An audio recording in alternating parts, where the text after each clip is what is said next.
โอเคพ่อพี่น้องเนาะหลังจากเบาเจ็บพาน้องๆเพิ่นไปเฮ็ดบัญชีแต่ว่าบ่ได้พี่น้องนะทางเฮาก็พากันหิวข้าวน้องๆเพิ่นพากันหิวข้าวเบาเจ็บก็เลย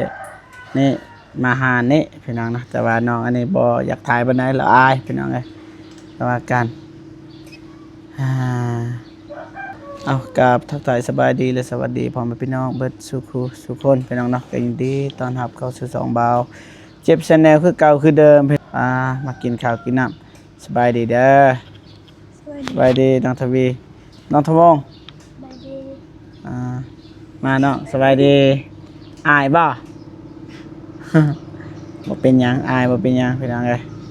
มาเป็นหมู่น้องทวีนี่แหละพี่น้องเอ้ยมา3คนถ้าว่ามากับน้องทวี2คนมันบ่อยากงามพี่น้องเอ้ยก็เลยชวนน้องนี่แล้วก็เมื่อแต่นี้เฮาสิซื้อเครื่องให้น้องทวงเพิ่นแล้วก็ให้น้องทวีชุดหนึงให้น้องเพิ่นชุดหนึงพอเงินที่จะเฮ็ดบัญชีแหละแต่ว่าเฮาเฮ็ดบ่ได้พี่น้องแต่ว่ากันไปมันจะรอท่าทางหารเพิ่นเพราะว่าเฮาสั่งเรียบร้อยแล้วสั่งซีนดาดแล้วก็ตำมักคุงแล้วก็ข้าวคนละติบพี่น้องแล้วก็มีน้ำสายคนละตุกพี่น้องนะก็ประมาณนี้พี่น้องนะแต่เราท่าเบิ่งนำกันว่าจูน้องเพิ่นสิกินแบบใดเคยกินซีนดาดบ่หรือว่าบ่เคยกินบ่ซีนดาดน้องทวีบ่เคยกินซีนดาดน้องทวงบ่เคยครั้งแรกเลยน้องซีได้เคยกินบ่เคยกินว่าซินดาดบ่เคยคือกันอันสั่นมื้อนี้กินเอาบ่เคยกินเฮาก็ต้องกินเด้อเดี๋ยวอาสิสอนวิธีกินกินแบบนี้กินแบบนี้เด้อได้เถอะรอท่าก่อนมาแล้ววันนี้โอ้โหน้องๆเพิ่นสิกินเป็นหรือบ่เพราะว่าเบาเจ็บก็กินบ่เป็น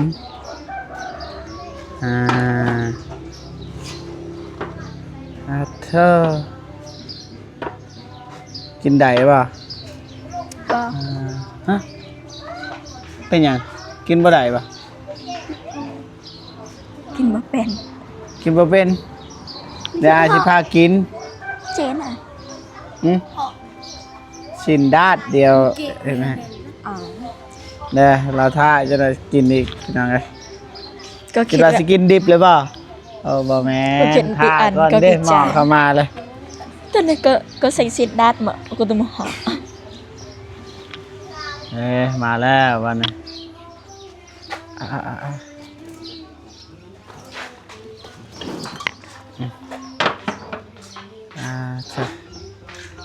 เย็นเด้อโอ้หอนนี่แหละใน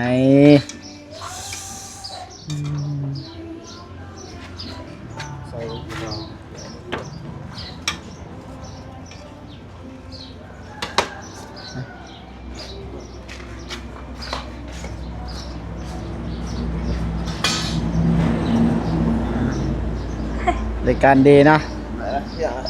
เด้อมาอันนี้เด้อเอาน้องจับกล่องให้หน่อยจับกล่องให้อันนี้โอ้มันขาด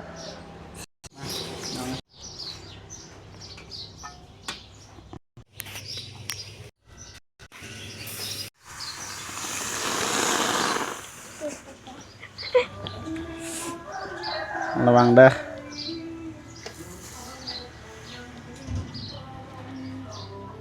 เพื่อน้องๆเคยกินอยู่ป่ะบ่เคยรีป่ะบ่เค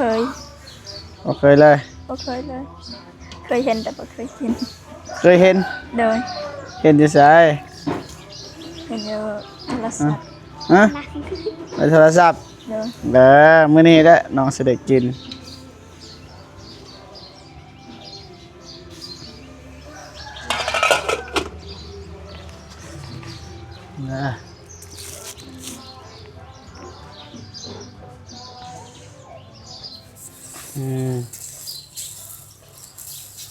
นี่คือเอิ้นว่าน้ำมันไอ้เข้าใจถูกไอ้เข้าใจผิดนี่ ตายกับบูเด้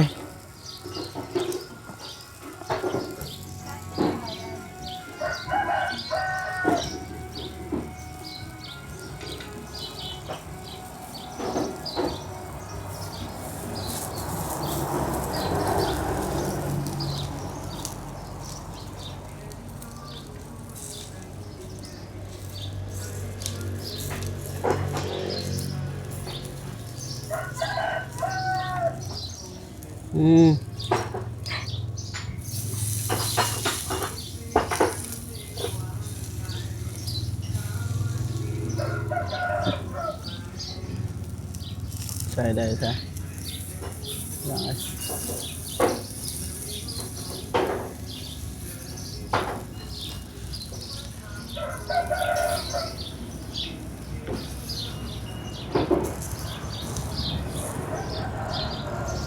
นี่วันนี้เริ่มเด้อเรียนจานกัน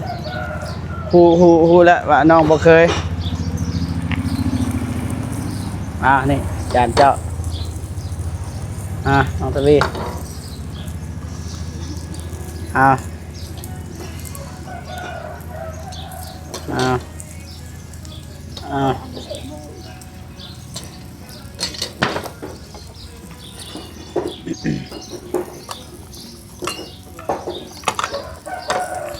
แจ้วสิกินแบบนี้สิปรุงตอนอะไรก็ได้น้องทวีปะโทรศัพท์เป็นยังใส่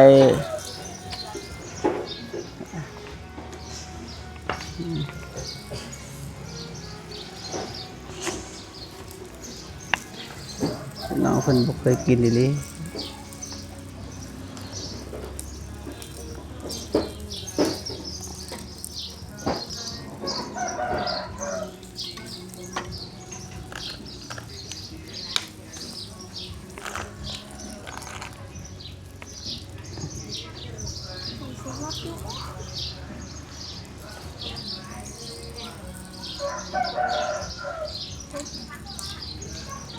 ไม่แต่จุน้องเอาใส่แบบนี้เด้อกินผักแล้วก็ใส่แบบนี้เด้อเป็นบ่ไอ้ถามเป็นบ่โอเคคันเป็นก็ลองบ้างจนมันสิบ่เป็นนะคันอายเฮ็ดให้จุน้องมันสิบ่เป็นฝึกไว้เป็นบ่คันบ่เป็นอายสิเฮ็ดให้เลยบ่เป็นบ่นี่แจ่วปรุงอยากกินแบบซีมก่อนกินแบบใส่นี่มักเผ็ดใส่นี่เด้อเอาเฮ็ดเลยอยากกินแบบใดเพราะว่าไอเฮ็ดยันมันบ่แซ่บน้องลองซีมเลยตอนนี้นี่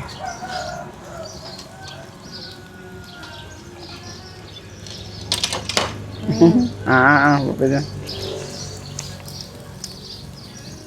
มีพริกเด้อใส่ให้ได้เด้อ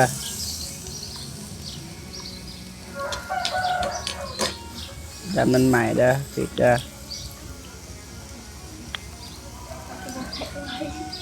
ตัวเซ็งพอดี พอดีป่ะทำพอดีก็พอดีนี่แป้งมันทันสุกแล้วก็กินเด้อโดยนี่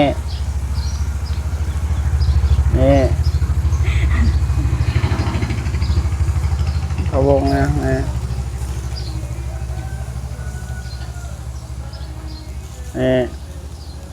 เอากินรสลองซีมบ้างนี่คนละตอนเอาหนักก็กระเทยก็ใช่ผิดเป็นป่ะบ่เป็นป่ะเอาวิหอยก็คิดค่อยลงหอนเด้อขันมักเผ็ดก็ใส่มักอันนี้ก็ใส่นี่เขาเอิ้นว่ายังนี่ผักเทียมมันนี่มักมะนาวก็ใส่มะนาวบ่เป็นใส่บวงเอาเนาะใส่บวงเอาโดยเอาลองเบิ่งมาถ่ายไกลๆมาจะหมั่นชุบจำแจวเด้อมาคนนี้พอดีจะในป่าอยู่ลืมก่อนยังไง แซ่บป่ะมานะ แซ่บ คุณไปกิน มานั่งอ่ะจะได้แซ่บป่ะ สมองจานบ้าง แซ่บป่ะน้อง แซ่บ อืมเห็นเขากินในโทรทัศน์แล้วมากินตัวจริง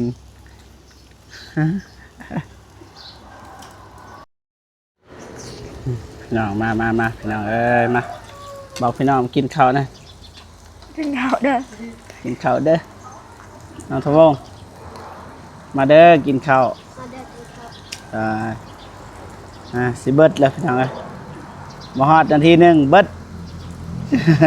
กินเบิดแล้วก็สั่งใหม่เด้อบ่ทันอิ่มผักเอาใส่เลยเนาะใส่แล้วได้ แอมไม่จะมันกัดกัน ใช่นี่บ่เจ็บก็ประมาณนี้แหละ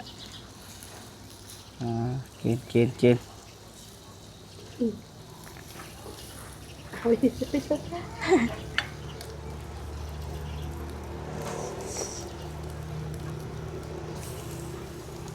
ิน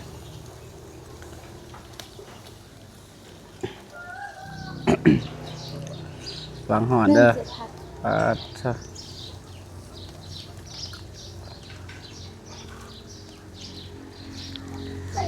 ไก่แล้วพี่น้องไก่เบิดแล้วไปกินตอนนี้ก็สิเบิดแล้วพี่น้องเอ้ย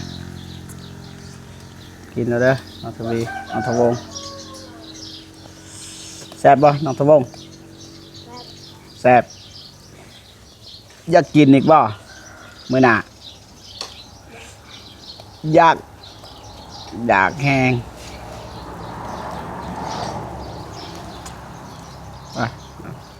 มาพี่น้องกินต่อวันนี้เข้ากับมาหอดเลยเอาเข้าแบ่งกันมาจานน้องรวมน้องมาจานน้องมาสิตักให้จานน้องก็ได้มาจานน้องกินได้บ่นี่ตำบักหุ่ง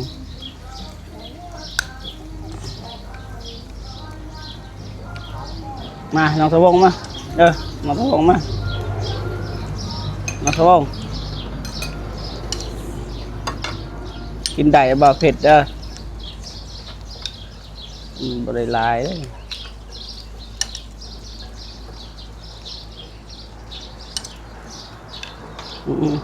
มาเอา พอแล้ว กินน้องตักเองเด้อกินเองเด้อดูตักเจ็ดป่ะ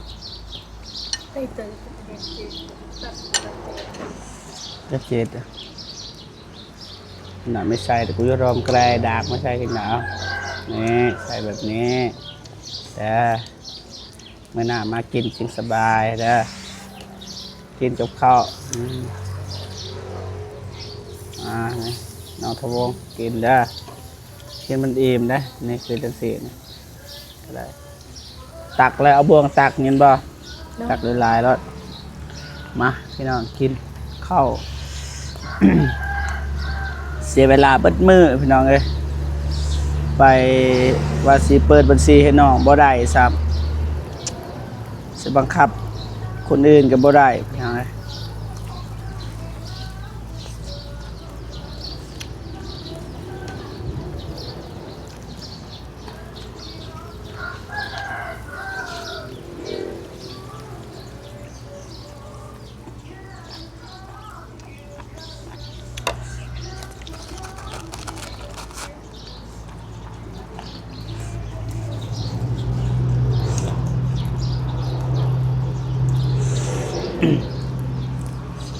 เบิดแต่ว่าเขา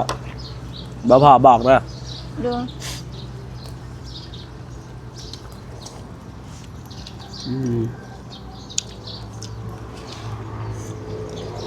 แซ่บหลายพี่น้องเลย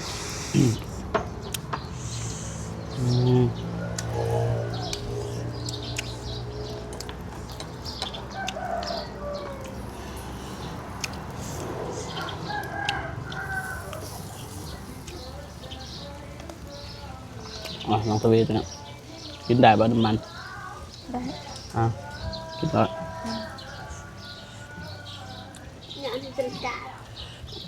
อันนี้ไปวิธีจ่าอันจ่าจ่าเดี๋ยวอันที่สอง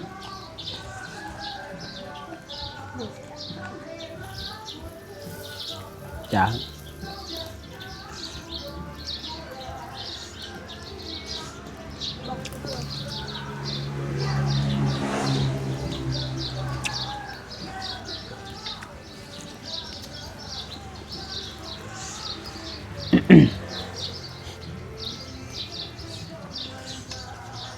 กินหน่อยเด้อกินพี่น้องมาครั้งแรกตัวน้องเพิ่นว่าได้มากินแบบนี้คือเห็นได้พี่น้องตัวน้องเพิ่นก็กินบ่ค่อยเป็นปานใดต้องสอน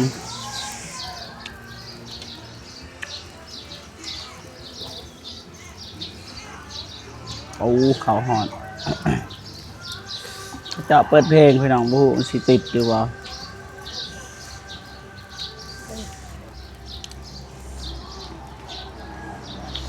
มืดละ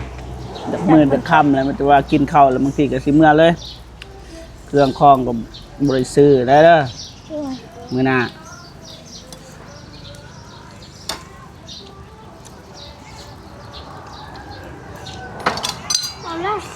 แต่เอาคือเก่าหั่นแหละเอาน้องจะยังก็โทรหาอ้ายเด้อ โดย เพราะว่าบ่สามารถเปิดบัญชีได้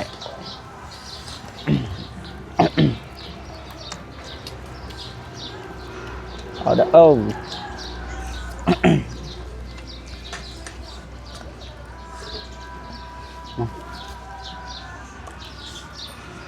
กิน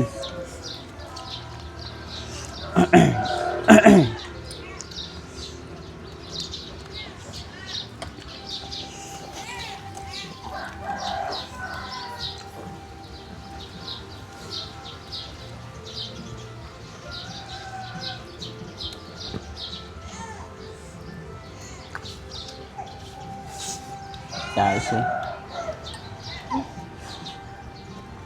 กิน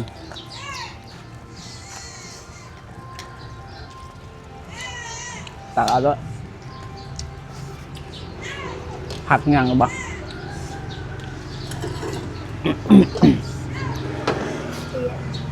ใส่เลยเด้อ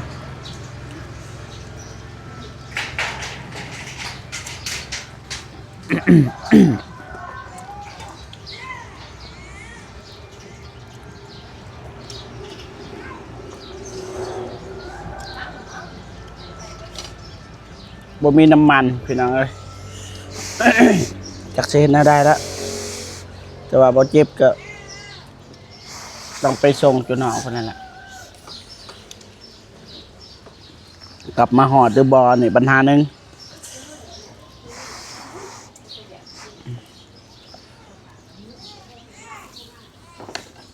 น้องทวีไปดึงไปกินอิ่มเด้อ อันกันจ่าหนึ่งอันต่อไป พอก็สั่งอีกบ่อิ่มสั่งเด้อบอกเด้อ เด้อ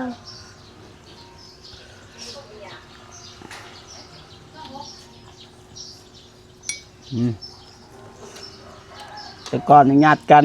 กับหมูนี่แหละ นี่พี่น้องเลยปลาหลา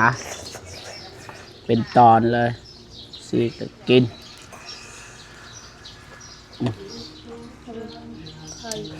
พอเจ็บมักขนาดนี้จะกินส้มกับหมูนี่ต้องตักตัวนี้ก่อนตักใส่จานตัวเองนะพี่น้องเลยกับโบเตียงโบตูนโบได้ไปแล้วพี่น้อง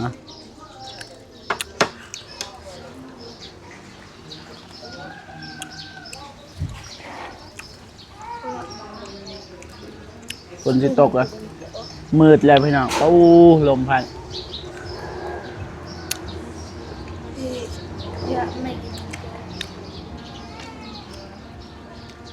กินแล้วน้องนะอย่างบ่สั่งอย่างบ่ เอ็มแล้ว น้องทบง อิ่มนะบ่เผ็ดป่ะ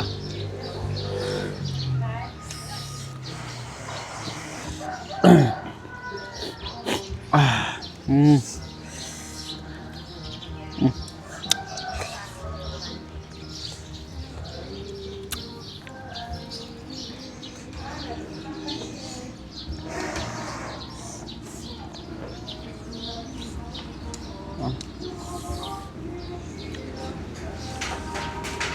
มอืม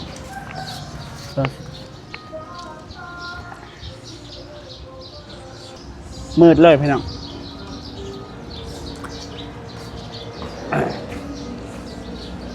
มืดตึบเลยมืดเลย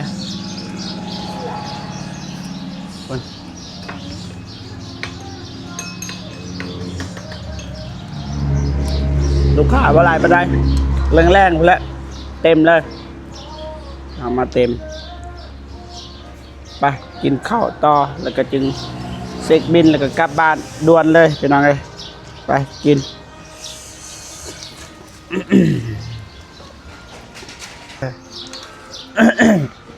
เนี่ยอร่อย น้องทวงเอ็มน้องทวงเอ็มจะได้กลับบ้านกับเพื่อนเลยพี่น้องเลยเอ็มทางนี้กับเพชรป่ะฮอน โอ้กินแถมมาอ่านไหนซี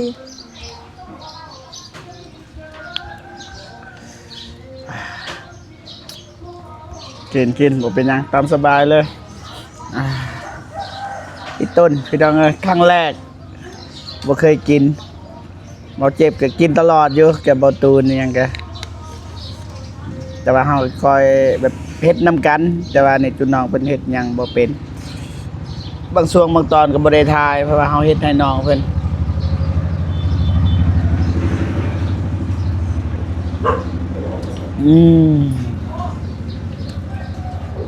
แซ่บป่ะ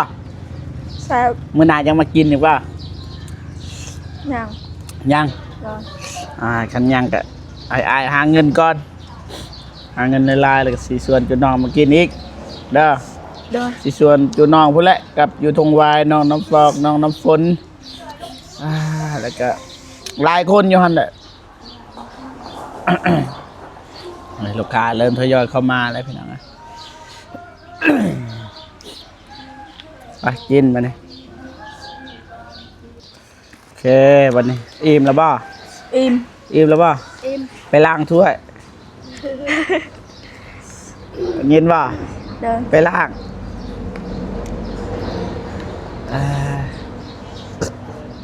ทางนี้อิ่มบ่เอาปกเลยนะบ่อายต้องอายแล้วน้องเลยเมื่อหนาบางทีอายก็ไปทายน้องเลยมือปวดหลังครับ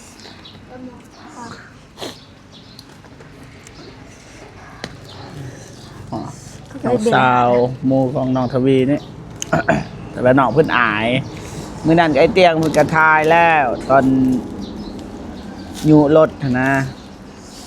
ตอนฝนตกรถพังนั่นแหละ2 คนเรียบร้อยไปลูกล้างถ้วยล้างบวงนี่เรียบร้อยพี่น้องเลยกินข้าวเรียบร้อยก็เดินทางเมื่อบ้านนี้กินข้าวเรียบร้อยจับกล้องเนาะนี่จับสุดท้ายแล้วจับดีๆเลย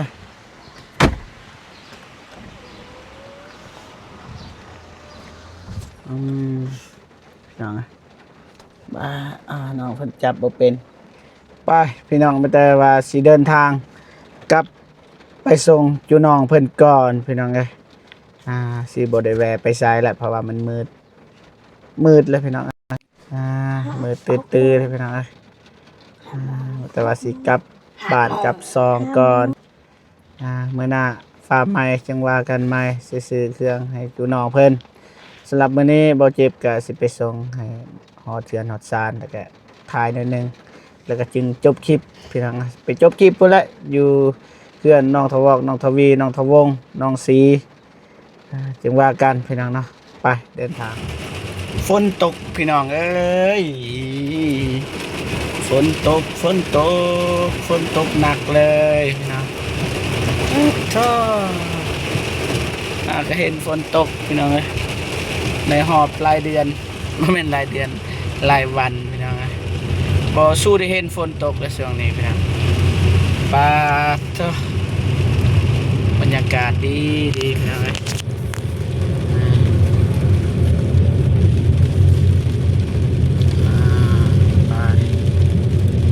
เดินทางกลับบ้านพี่น้องฮอดเทือนฮอดซานเดี๋ยวคุยกันไปพี่น้องเอ้ยคำมืดตื่นตาทางนี้ก็น้ำมันเบิดพี่น้องเอ้ยนี่คนพี่น้องนี่มันเตือนเลยให้เติมน้ำมันนี่เบิดแค่ตะขีดเดียวอันนี้ไปท่าแต่งกับเมือบาทนี่น้องทวอกน้องทวีนี่เครื่องทางเลย แต่ว่าขั้นไปนี่น่าจะฮอดแต่ว่ากลับมาบ่ได้แล้วบ่มีน้ำมันไปทางไงไปแต่ว่าสิไปส่งจุดดองเพิ่นจ้ะเบิดเคียงได้ไปทางไงไปพี่น้องถึงแล้วรถด้านหลังบ่เห็นจักมีจักว่า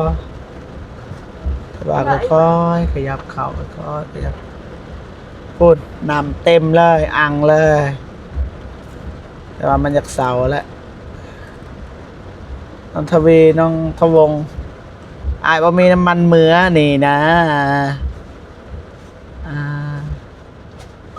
ไปเช่ปาเถอะ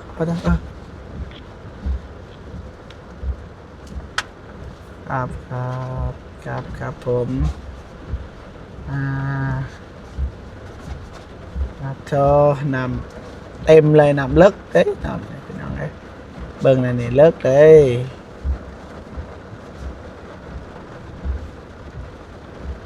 โธ่โอเคพอพี่น้องฮอดบ้านฮอดเมืองเด้อแต่ว่าอายสิกลับก่อนเด้อโดยเรื่องมันสอบบัญชีกับบริเฮ็ดแล้วพี่น้องเดี๋ยวว่ากันมียังแบบว่าต้องการกับเส้นห้าเด้ออาชีซื้อมาให้เพราะว่าอยู่นี่ก็บ่มียังซื้อแล้วพี่น้องเนาะเพราะว่าของกินของยาก็บ่ค่อยมีกินแต่พักนะคือว่าเลยพี่น้องเนาะบ้านให้บัดนี้อายกลับก่อนได้โดยฝนตกพี่น้องเอ้ยพี่ฝนตกแต่ว่าบ่มีปัญหารถบ่เจ็บอย่างไงโอเคพ่อพี่น้องเนาะเจอกันคลิปต่อไปพี่น้องขอบคุณขอบใจขอบคุณหลายๆเด้อที่ติดตามให้กำลังใจตลอดมาเจอกันคลิปหน้าเนาะพี่น้องเนาะสำหรับคลิปนี้สบายดีเด้อขออนุญาตกลับบ้านกับเพื่อนก่อนเพราะว่าตื่นแล้วพี่น้องนะไปบ๊ายบายพี่น้อง